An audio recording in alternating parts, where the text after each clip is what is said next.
And nakita ko yung mga common signs na yon. Yung living paycheck to paycheck, yung laging ubos yung sahod, bago dumating yung next payday, ubos na yung sahod nila.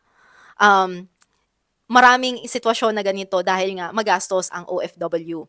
Yung tipo ng kababayan na ayaw na nilang magtingin ng iba pang opportunities kahit na nauubusan sila ng sahod, ayaw nilang magtingin or mag-try ng ibang skills or business dahil okay na sila doon sa kinikita nila.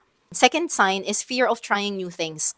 Yung takot silang mag-invest or takot silang mag-aral ng bagong skills or bagong business. Maraming kababayan na ganito kasi nga nandun sila sa comfort trap mindset na okay na kung ano yung meron ako. Experience ko rin po 'to personally sa mga kamag-anak ko, dahil, takot sila na mawala kung ano yung meron sila kapag nag-try sila ng panibagong skills or panibagong business. Another, sign is yung stagnant growth. Alam niyo po yung matagal ka na sa abroad, pero wala ka pa ring solid na naa-achieve sa Pilipinas. Yung wala ka pa rin solid na napupuntahan or nakukuha or nabibili sa Pilipinas. Ito lang yung mga tatlong common signs na nakikita ko na comfort trap situation ng isang kababayan natin.